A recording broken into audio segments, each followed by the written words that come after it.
Okay. Welcome back to Nick Lenz's Comic Corner, Classic Less Non-Classic. This is episode number 2895 and Doubleshot number 2789. This is my third attempt doing this video. Third attempt. The first time, halfway through talking one of the issues I want to talk about here, my microphone mysteriously stopped working. So I decided to redo it, and we're discussing issues number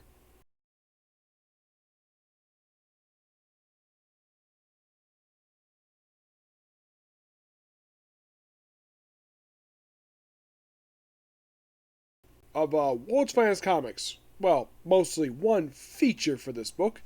Issues number 101 to 116. If I could get my thing here to work. I'm not sure why it's doing this. There we go. Yeah, so in these issues in particular, now 101 is noteworthy for one thing and one thing only. It is the final story for Tomaahwk. You might be thinking, who the heck is Tomaahwk? I've discussed before. He's basically a character from the American frontier. Well, basically like an early 1900 explorer-ish. That's kind of what he is. And this was his last story. And then that was done by Dan Brown, I think it was, who did the writing for this one. And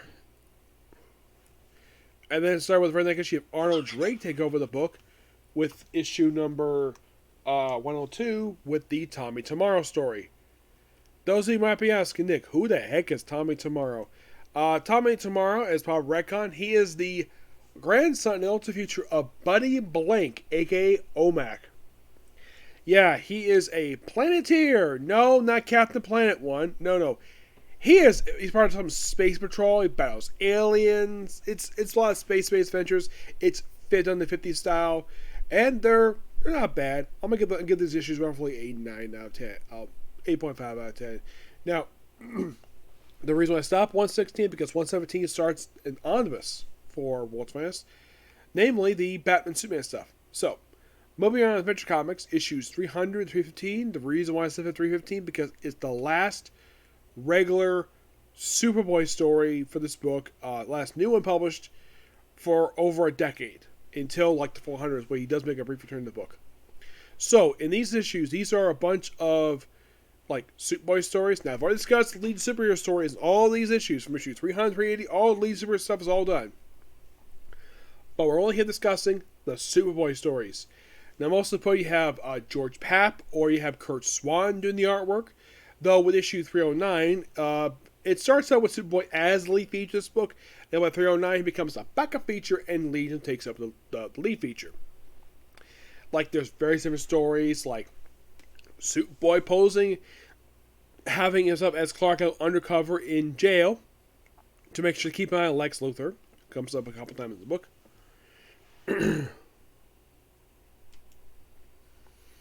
Yeah. That's one of the stories. The opening story of this one. Now, why would they start with 300?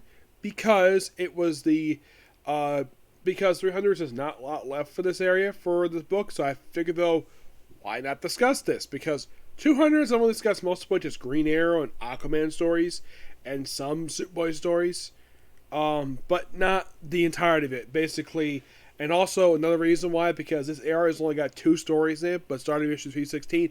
It's just new stories all lead to superheroes until like issue 380, when I think Supergirl takes over the book. Yes. So, the opening issue, which is just 12 pages, is by Mort Wessinger. Also, for some strange reason, after a few issues, they stopped crediting the writer. They still have the artist credited, but not the writer. Probably because DC couldn't find out who made this one. 300 is basically where Lightning gets powers. It's mostly by Mort Wessinger, and he also has some stories by Ed Hamilton, who actually has I really enjoy his Silver Age stuff. My pastor also loves his Silver Age stuff as well, because he's also a comic book fan. So he loves his stuff. Of course, you have Kurt Swan doing the artwork too, which is awesome. In issue 301, that's the Superboy going posing as cellmates for that one.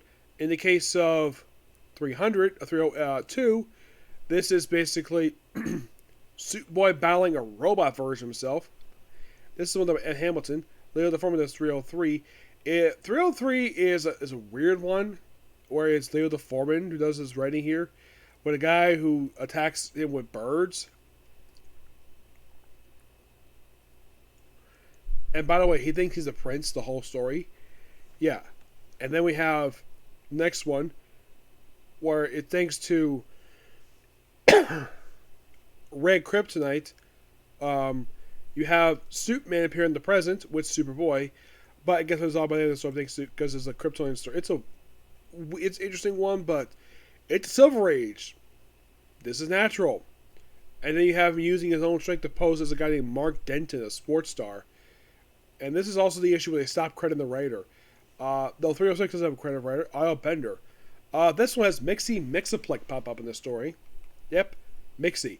Always like seeing Mixie. Mixie's a fun character. For issue 307, another time, basically, where this one causes Superboy to become mute for an issue. Yeah, by accident. And then we have where 308. This also is the last one where he was the lead feature. And then the very next issue, they swapped issues. This one most was another story featuring Lex Luthor. Yeah, another story featuring Lex Luthor as the lead feature, as a villain for the book. This is basically about deal with Atlantis. This one, and it looks like you have like Lana and Pete Ross getting suit powers, but not the powers that they would get when they join up with the League of Superheroes. It's a completely different run. Then we had the fake Superboy from Krypton. Yeah, basically we deal with this guy who thinks of Krypton but really not. This is Ed Hamilton with John Forte on the artwork. And get the artwork working. Moving on to 310. Where in the Superboy story, which is that one is done by George Costin with George Papp in the artwork.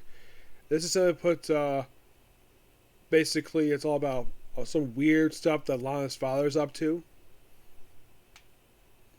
Like what if when Krypto was Superboy's master? Yeah. For issue number 311, this is done by Jerry Siegel, one of the co-creators of Superman. Kurtz won the artwork. This one is simply put Smallville turned against Super Baby. Yeah, it's a Super Baby one. Excuse me. And then moving on to 312. By the way, we're almost done here.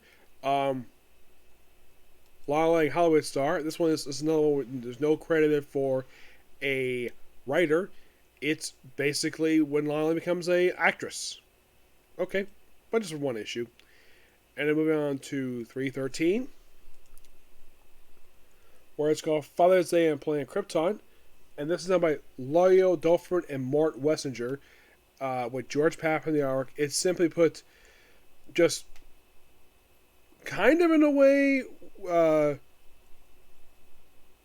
it's like set in the future, and it just deals with a flashback story involving Jor-El, but in the Superboy thing. Excuse me. And then in 314, the penultimate Superboy story that was a new story with Mark Wessinger on the right for this one, George Papp in the artwork. This is basically where a guy named Fred Carter's asked to pose, like to stand in for Clark while he'd be a Superboy for a day. And then moving on to 315, the last story featured a new Superboy story in Adventure Comics. This is simply put Superboy, who has a Colossal Boy make a guest appearance. It's Superboy going giant size for an issue. Yep. And this story is written by Mart Wessinger and George Papp. And that's it. Yep. And begin with the next issue. It's all reprints. And I do mean all reprints.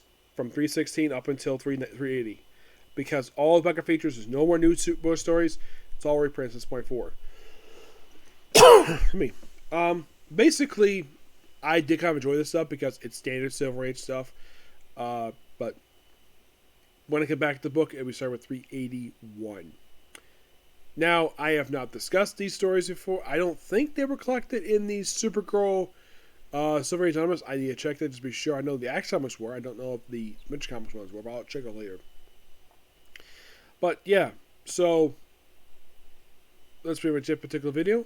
Please be sure to like, comment, subscribe, turn notifications, and do another like button. This is the last one I have ready to go for today. I mean, if I have another one planned today, I probably won't have time to because I have a stream due in less than an hour.